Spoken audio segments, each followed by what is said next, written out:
The RMT Union has agreed to an offer from 14 train companies, which includes a backdated pay rise of 5%, as well as job security guarantees. And that means no strikes from them until at least the spring of next year. On the other hand, I'm afraid train drivers with ASLEF will still be going on strike. There'll be walkouts between the 2nd and the 8th of December, with different train companies affected each day. The leader of the RMT, Mick Lynch, is with me now. Mick, a victory or not? No, it's a staging post. It's an interim deal. We've got a 5% offer, which is way below inflation through that period, the last 2 years.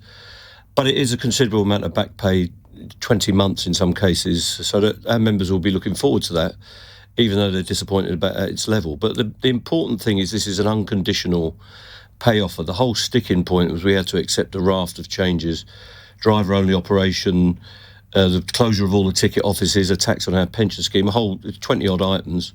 We haven't conceded on any of those, and we've got a job security guarantee till the end of next year, which is very important. We were threatened with thousands of job cuts, compulsory redundancies and all that agenda. None of that's been conceded, so we'll move forward into the new year. We've got a scheduled programme of talks for 3 months from February to April. That will take us into May. We don't know what the world will be like by then. It's been very changeable in the last 18 months or so. So we'll see what mood the companies are in, what mood the government is in. If they want to provoke us again and bring these sweeping changes and cuts to our conditions, we will respond in kind, but we're hoping we can get settlements right across the industry. So is your instinct that all those guarantees on job security and the rest of it, that has probably changed? That is a semi-permanent shift by the companies? It's a big change. The media, lots of people were telling us we'd never get a job security guarantee. Now, we've got to make sure that's enforced. In fact, they're doing the opposite. They are going to go on a recruiting spree because we've got so many vacancies and clampdowns in the industry where we've not got enough people to run the railway. So we're hoping for more jobs, more opportunities for people, and we want the spring to be a happy time for the railway. We want to get on with our jobs. We want to earn a living. We want our conditions. We want to run the railway. And if we can do that, I think everybody will be more happy. So there's still this ASLEF dispute going on. So for somebody listening who just wants, to get and see Granny or whatever it is over the festive season, who's thinking of using the rail system, what's your overall message about how easy or otherwise it's going to be? Well, there won't be strikes over Christmas. The ASLEF strike is coming up right on top of us now, and there will be no strikes at Christmas as far as I know. We won't be on strike, and I don't think they will be.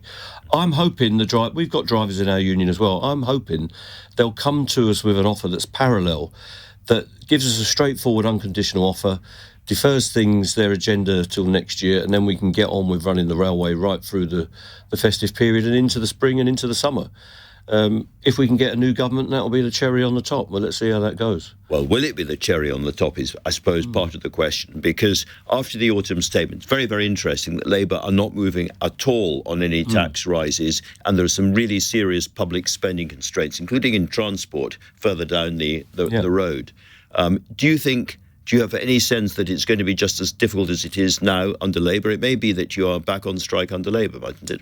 It's going to be tough. I don't think the Labour government will be a soft touch for trade unions and the public sector, which they are obviously in control of.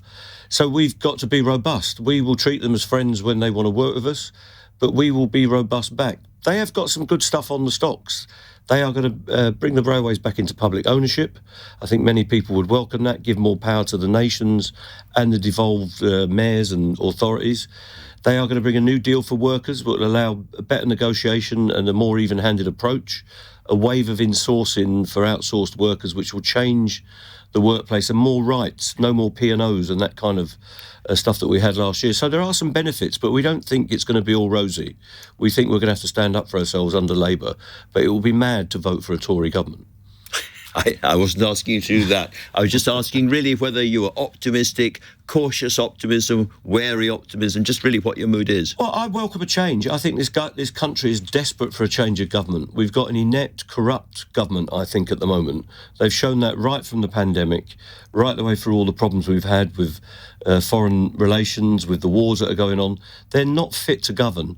They're handing out top posts to people that are unelected. Lord Cameron, as he's now called, has come back like the ghost of Christmas past. I don't know what he's got to offer, more austerity and more division in the country. So we need people who are properly accountable. Rachel Reeves and Keir Starmer are up for that. If they win the election, congratulations. But we will respond to them on behalf of our members and on behalf of working people. If they want to work with us, we welcome that. But we do need a change, I think. Mick Lynch, as ever, really good to talk to you. Very, very interesting. Thanks for coming in. Thank you.